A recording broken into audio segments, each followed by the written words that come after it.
Bismillahirrahmanirrahim. Assalamualaikum warahmatullahi wabarakatuh. Kembali lagi di channel saya. Pada video kali ini saya akan melanjutkan pembahasan soal situasi kerja sederhana yang terbaru part yang ke-11. Saya akan membahas 15 soal lagi ya. Soal yang pertama, Pak Tono, guru kimia, telah mempersiapkan eksperimen dengan alat peraga yang dipesan khusus. Namun saat alat tiba tidak sesuai dengan yang diharapkan. Apa yang harus dilakukan Pak Tono?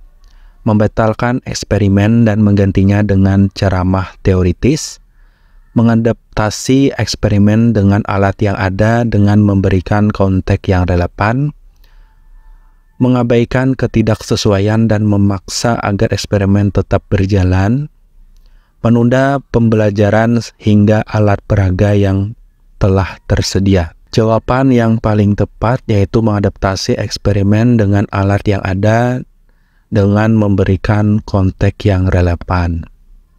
Bentar ya. Nah, jadi dengan mengadaptasi eksperimen, Pak Tono memanfaatkan sumber daya yang ada untuk mencapai tujuan pembelajaran yang sama sambil memastikan siswa memahami konteks dan keterbatasan alat yang digunakan. Lanjut ke soal yang kedua. Ada konflik antara dua siswa di kelas Bu Rini. Konflik tersebut mempengaruhi dinamika kelas dan konsentrasi siswa lain. Apa yang harus dilakukan Bu Rini? Membiarkan siswa menyelesaikan konflik tersebut sendiri tanpa campur tangan, memediasi kedua siswa di luar jam pembelajaran untuk menyelesaikan masalahnya, menghukum kedua siswa dengan cara memberikan tugas tambahan, melaporkan masalah ini kepada kepala sekolah tanpa berbicara dengan kedua siswa. Jawabannya yang paling tepat adalah yaitu memediasi kedua siswa di luar jam pelajaran untuk menyelesaikan masalahnya. Nah, jadi melalui mediasi, Bu Rini dapat memahami kedua sisi cerita dan membantu siswa menemukan solusi yang menguntungkan kedua belah pihak tanpa mengganggu kelas. Lanjut ke soal yang ketiga. Pak Iman memiliki ide untuk proyek kelas yang memerlukan dana tambahan. Ia percaya proyek ini akan sangat bermanfaat bagi perkembangan siswa. Apa yang harus dilakukan Pak Iman?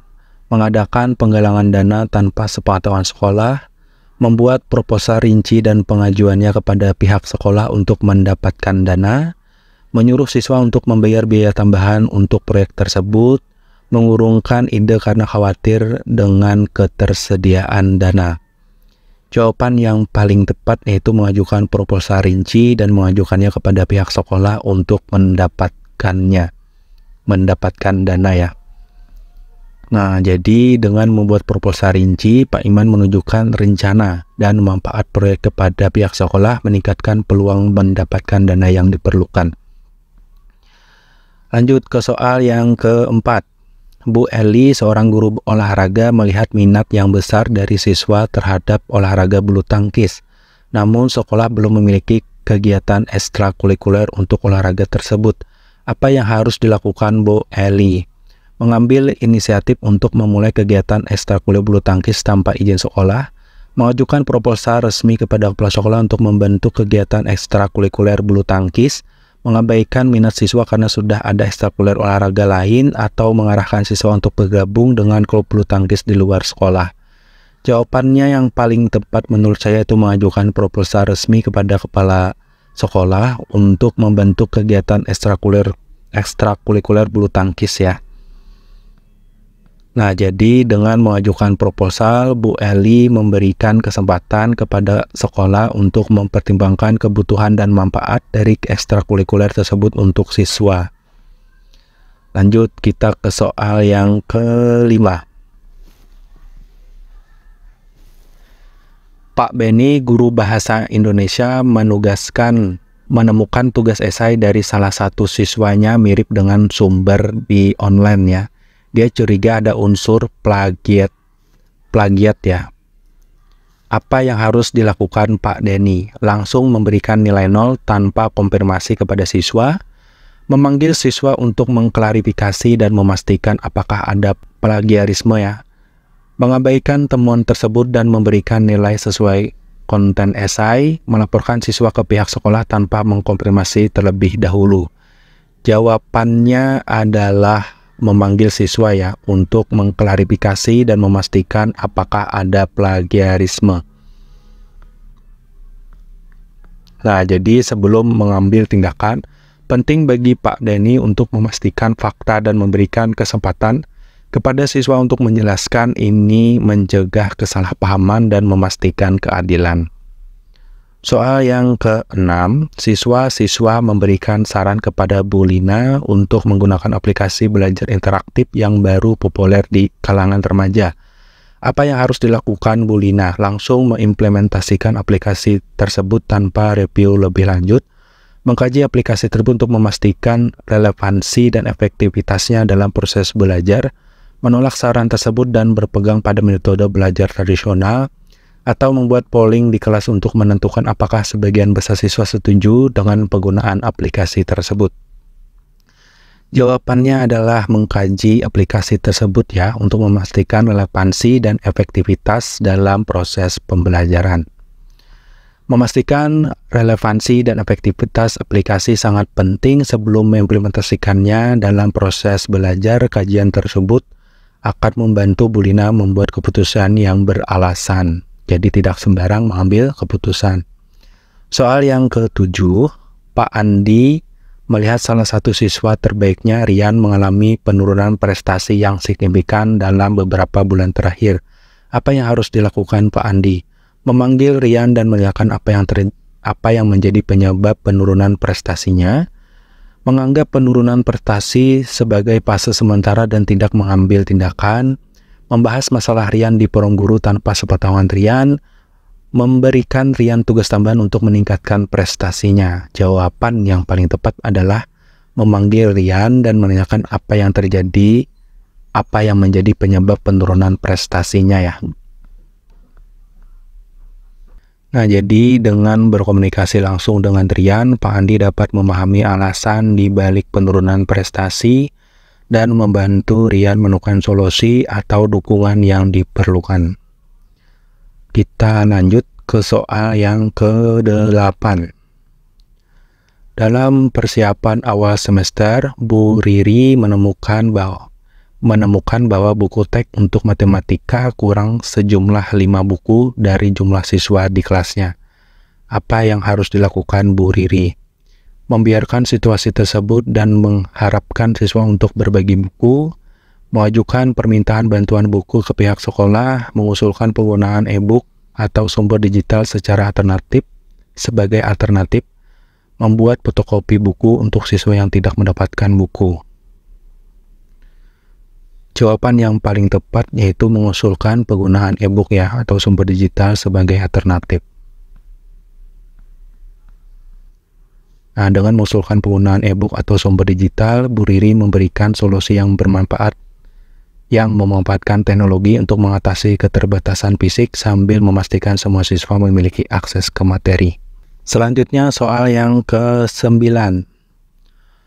Pak Arif memiliki siswa Dito yang sering terlambat masuk kelas dan kadang meninggalkan kelas tanpa izin. Apa yang harus dilakukan Pak Arif? Memberikan hukuman langsung kepada Dito berupa tugas tambahan, memanggil Dito untuk membahas alasan dibalik perilakunya, melaporkan Dito kepada kepala sekolah tanpa diskusi terlebih dahulu, mengabaikan perilaku Dito karena tidak ingin konfrontasi. Jawaban yang paling tepat adalah memanggil Dito ya, dan membahas alasan dibalik perilakunya. Nah, jadi melalui dialog, Pak Arif dapat memahami alasan dibalik perilaku Dito dan mencari solusi bersama yang mendukung kedisiplinan tanpa mengorbankan hubungan guru dan siswanya. Soal yang ke-10. Pak Hendra mengetahui adanya sebuah platform media sosial baru yang banyak digunakan siswa. Dia berpikir untuk memanfaatkannya sebagai media pembelajaran. Apa yang harus dilakukan Pak Hendra? Langsung menggunakan platform tersebut tanpa kajian terlebih dahulu, mengkaji kelebihan dan kekurangan platform sebagai media pembelajaran sebelum memutuskan melarang siswa menggunakan platform tersebut karena khawatir akan distraksi, atau mengajak diskusi pada guru lain untuk mendapatkan perspektif. Jawaban yang paling tepat yaitu mengkaji kelebihan dan kekurangan platformnya itu ya, sebagai media pembelajaran sebelum memutuskan. Nah, jadi sebelum mengimplementasikan teknologi baru, penting bagi Pak Hendra untuk memahami potensi, manfaat, dan risikonya sehingga dapat membuat keputusan yang berinformasi dan efektif.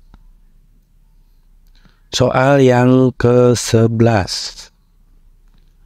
Bu Sinta mengetahui bahwa salah satu siswanya, Ani, memiliki bakat luar biasa dalam bidang seni. Namun, Ani seringkali ketinggalan materi akademik. Apa yang harus dilakukan Bu Sinta? Memberi Ani keringanan dalam tugas-tugas akademik, mendorong Ani untuk lebih fokus pada akademik daripada seni, membuat program khusus untuk Ani agar dia tetap bisa mengembangkan bakatnya sambil menjalani pendidikan akademik, mengabaikan bakat Ani dan menilainya seperti siswa lain. Jawaban yang paling tepat yaitu membuat program khusus ya untuk Ani agar dia tetap bisa mengembangkan bakatnya sambil menjalani pendidikan akademiknya. Nah, jadi dengan program khusus, Bu Sinta memastikan Ani mendapatkan dukungan dalam akademik sambil memberikan ruang untuk bakat dan minat khususnya. Kita lanjut ke soal yang ke-12. Beberapa siswa memberikan saran kepada Pak Aji, seorang guru geografi, tentang materi baru yang lebih relevan dengan isu-isu saat ini. Apa yang harus dilakukan Pak Aji? Mengadopsi saran siswa dan merubah kurikulum tanpa koordinasi, menghargai saran siswa dan membahasnya dengan tim mengajar untuk mempertimbangkan, atau mengabaikan saran siswa karena merasa kurikulum yang ada sudah cukup, atau mengajak siswa untuk memberikan presentasi tentang materi baru di depan kelas. Jawaban yang paling tepat menurut saya yaitu menghargai saran siswa tersebut dan membahasnya dengan tim mengajar untuk mempertimbangkan. Nah, jadi saran dari siswa mengidentifikasi kebutuhan atau minat yang mungkin belum terpenuhi, menghargai dan membahas saran tersebut dengan tim mengajar, memastikan kurikulum tetap relevan dan responsif. Selanjutnya, soal yang ke-13. Sebagai orang tua siswa menginginkan adanya tambahan jam belajar untuk mata pelajaran matematika agar anak-anak mereka lebih siap untuk ujian. Apa yang harus dilakukan Ibu Ida, guru matematika?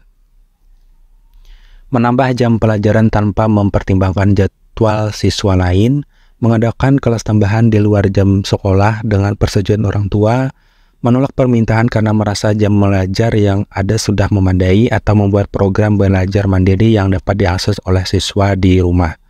Jawaban yang paling tepat yaitu mengadakan kelas tambahan ya di luar jam sekolah dengan persetujuan orang tua. Nah, jadi kelas tambahan di luar jam sekolah memungkinkan siswa yang memerlukan bantuan tambahan mendapatkan dukungan yang diperlukan tanpa mengganggu jadwal kelas reguler. Soal yang ke-14. Pak Joko menemukan sebuah dompet di kelas setelah belajaran selesai. Tidak ada identitas yang menunjukkan pemilik dompet tersebut. Apa yang harus dilakukan Pak Joko?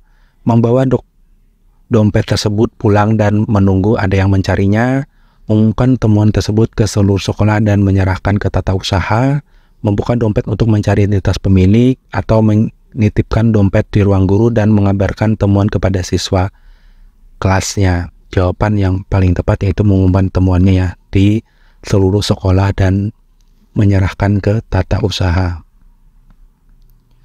Nah, jadi dengan mengumumkan temuan dan menyerahkan ke tata usaha, Pak Joko memastikan barang tersebut aman dan dapat dikembalikan kepada pemiliknya dengan cara yang terstruktur dan terorganisir. Soal yang terakhir. Soal yang ke-15, Bu Lulu mengetahui bahwa ada beberapa ruang kelas yang tidak digunakan setelah jam belajar. Dia berpikir untuk memanfaatkannya sebagai ruang baca atau kegiatan belajar tambahan. Apa yang harus dilakukan Bu Lulu? Langsung menggunakan ruang kelas tanpa izin, mengajukan proposal kepada kepala sekolah untuk memanfaatkan ruangan tersebut, mengabaikan ide tersebut karena bukan tanggung jawabnya, atau mengajak guru-guru lain untuk berdiskusi bersama-sama memanfaatkan ruangan tersebut. Jawaban yang paling tepat yaitu mengajukan proposal atau minta izin dulu ya kepada kepala sekolah untuk memanfaatkan ruang kelas tersebut. Nah, jadi dengan mengajukan proposal atau izin, Bu Lulu memberikan ide dan rencana konkret tentang bagaimana ruang kelas kosong dapat dimanfaatkan untuk kegiatan belajar siswa.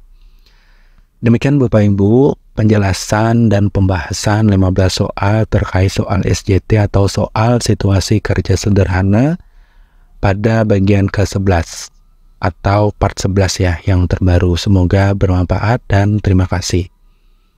Dan saya akhiri, Assalamualaikum warahmatullahi wabarakatuh.